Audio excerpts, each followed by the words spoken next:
Hi, my name is Dylan Pierce, and I'm a project manager for UberMedia, the leader in mobile location data. Today, I'll be going through a case study we did for a national QSR brand. The client was looking to open a new location in the Nashville area, so we used a nearby McDonald's as a proxy for the proposed new site. The key questions we were looking to answer were who were the customers to the study location, and what were their behavioral patterns. The study location is a Nashville-area McDonald's located near a major highway. The location is open 24 hours and is also located near a number of shopping centers and malls. There are many key strategic business questions that mobile data allowed us to answer cheaply and effectively. The first thing we looked at were the times we saw visitors to the study site, as well as local competitors. We looked at percentage of visits by day of week and percentage of visits by hour of day. We saw a higher percentage of visitors on the weekends and in the mornings compared to the local QSR average. The next thing we looked at were trade areas using UberMedia's optimal geospace technology. Optimal geospaces use mobile data to determine single variable trade areas. The reason we wanted to look at trade areas was to make sure that the proposed new site would not cannibalize sales from the client's existing stores. As you can see, the study location's trade area extends north and south along the highway, capturing a large portion of drivers and locals. It doesn't have much overlap with the client's existing stores, indicating that there will be very little, if any, cannibalization of sales. The next thing we looked at was path to purchase, which is where visitors were seen 2 hours before coming to the study location. This allows us to see the paths customers took to get to the site, as well as top feeder locations.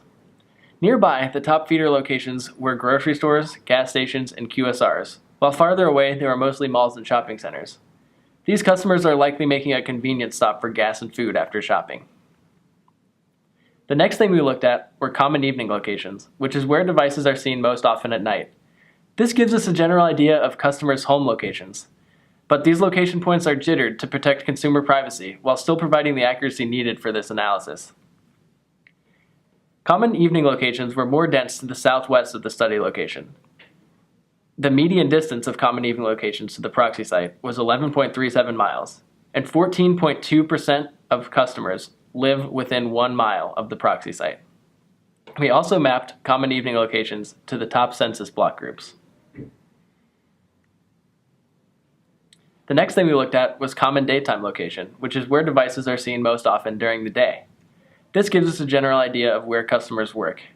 Common daytime locations were more densely located to the northeast. The median distance of a common daytime location to the study location was 12.85 miles. We also mapped the top census block groups for common daytime locations like we did for common evening locations. Next, we looked at household demographics to give us an idea of who the customer is. We found these customers to be more college educated than local competitor QSRs. We also found that they were more likely to come from households with children. Continuing with demographics, we saw a very similar racial distribution to the local QSR average. We also saw fewer low-income customers, but more customers in all of the higher income brackets.